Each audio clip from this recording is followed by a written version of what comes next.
vai ajudar essa prática. Agora, já começar, né, antes dessa discussão. Então, o que acontece?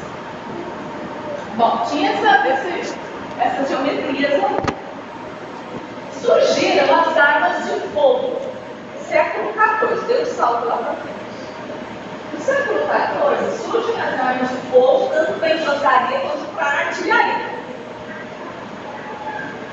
Também, do século XIV para o século XV, o canhão, que era um projeto de pedra, sem rumo, que saía louco por aí, passa, né, a ser um canhão de ferro. E aí, o que acontece? Com essa mudança das armas de fogo, ocorre uma mudança nas engenharias.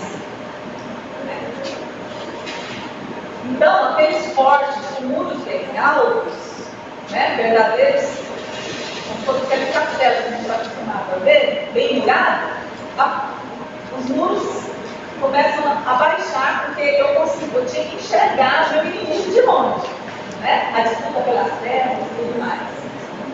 Tudo isso requeria mão de obra especializada.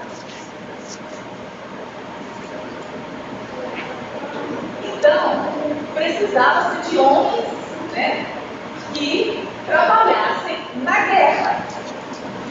A professora, mas então, para trabalhar na guerra, precisava saber matemática. Começou a separação também. Quem não soubesse matemática era uma batalha de frente. Então, se nós tivéssemos hoje, não vou querer cair em anacronismo, mas se hoje tivesse uma guerra, nós ficaríamos lá atrás. Tá? Todo mundo aqui atrás deixava quem não soubesse matemática ir na frente. Era assim, já nesse tempo. Mas por que eu precisava saber matemática? Né?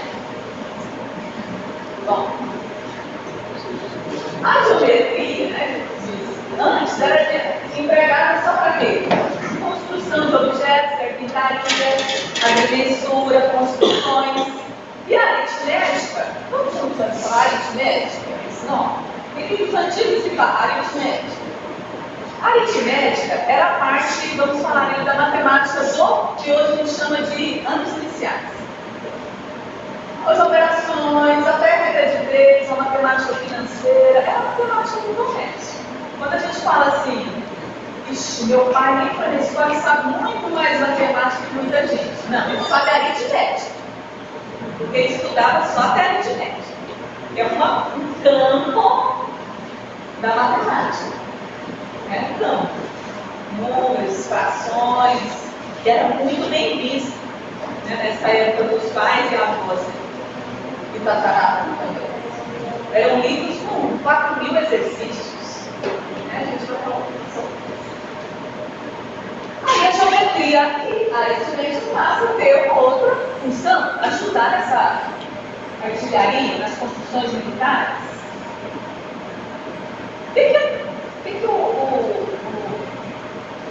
O artilheiro, né? Artilheiro é outra coisa, né, hoje. O artilheiro dessa época, ele tinha que olhar para uma pilha de bala de canhão e falar para o comandante, tem tantas ali. Ele tinha que olhar para a pilha e fazer estimativa. Então, desde ele tinha que fazer operações básicas para isso. Nesse contexto, ficava muito caro trazer mão de obra para a guerra de fora. Então, Portugal sai uma ordem régia, no 19 de agosto de 1738, dizendo que, a partir dessa data, todo oficial, para ser promovido ou para estar na guerra, tinha que fazer as aulas de artilharia e fortificações. 5 anos estudando. Aula de artilharia e fortificação. Parecido com o tempo que a gente fica aqui, né? É uma formação já. E para isso, a coroa portuguesa chamou José Fernandes Pinto Alcoiba, que seria considerado o nosso primeiro professor de matemática. Veio para dar aulas de matemática. O Alcoiba era filho de professores. Lá em Portugal, e deu aula como substituto, na época falava Lente. O professor era Lente. o Alcoim vem para o Brasil para formar esses guerrilheiros. E o Alcoim, né, certinho, ele lança 2 livros que são considerados, pela história da educação matemática, como os primeiros livros didáticos do Brasil.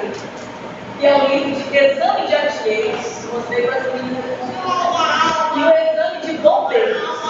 Bombeiro, que não era aquele que apagava fogo. O bombeiro nessa época é quem atirava bomba, quem lascava bomba, quem trabalhava nos canhões era o bombeiro. Foi diferente de 4 anos do livro, tá? Esse livro tem, depois, vocês entrem em contato comigo, eu coloco para vocês o site, a gente pode olhar o livro. É arquivo. Não sei, depois eu passo para vocês. Eu lembro de artilheiros e salário. Então, tinha esses problemas, né? Achar as aulas que não tinha primeiro lugar.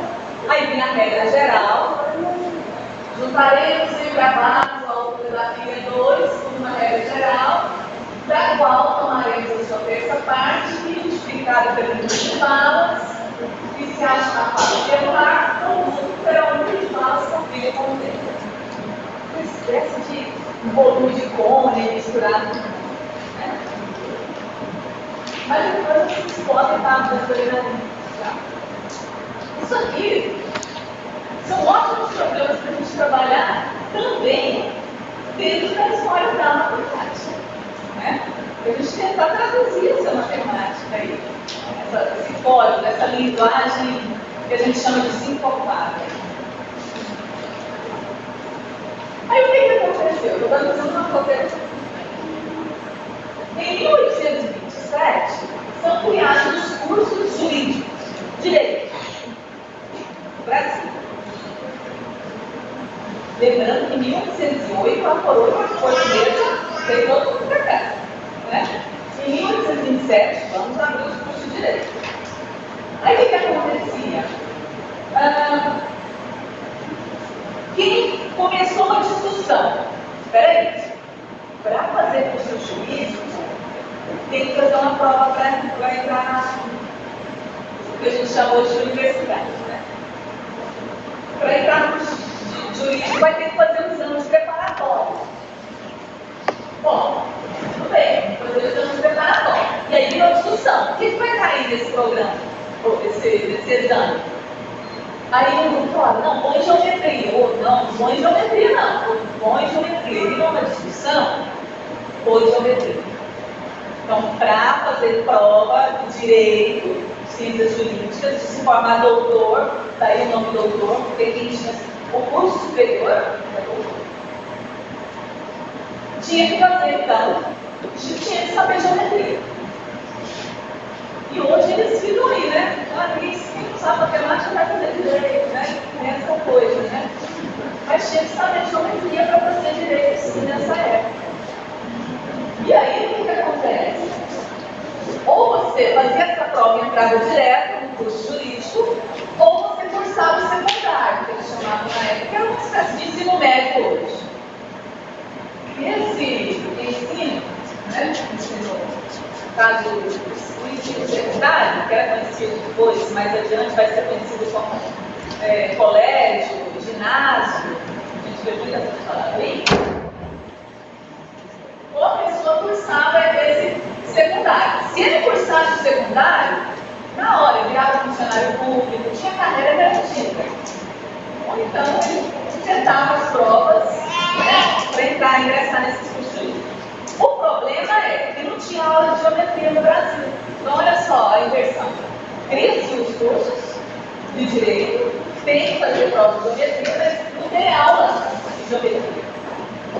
Então, o governo fala, bom, a partir de 1831, vamos abrir então as aulas de geometria no Brasil. Hoje, aula de geometria para todo lado. Então, até então, se vocês pegam um programa de matemática antiga, né, dessa época, vocês vão ver lá aritmética, aula de aritmética.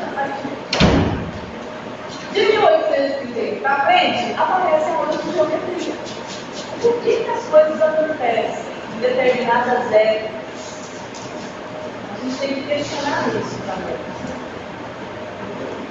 E aí tinha os pontos. Então, o ensino que era para a guerra passou a ser um ensino para passar nos exames de preparatório. Mudou então a finalidade aí, né, um pouco desse ensino. E disso tudo começa a surgir então os ensinos secundários em todo o país. Né? Os livros didáticos passam a ser mais acessíveis, porque antes eram verdadeiros tratados, produções vindos de fora, muito caros, ninguém tinha livro. E tem histórias que eu já li, que o professor levava o livro de matemática para casa para esconder do aluno, decorava a lição a noite inteira e no outro dia recitava a lição do aluno, mostrando que ele sabia a matemática. Não deixava, porque era só um livro. Então tem vários trechos que a gente observa aí dali. Está certo, é um fato aí vitoresco que a gente não está aí nem para provar, né? Mas isso acontecia. Medo do aluno saber mais que ele. Isso não tem hoje, né? Por isso que tem medo do aluno saber mais. Eu acho que o professor tem que contar tudo que sabe e aprender. Se acontece isso, não é ruim.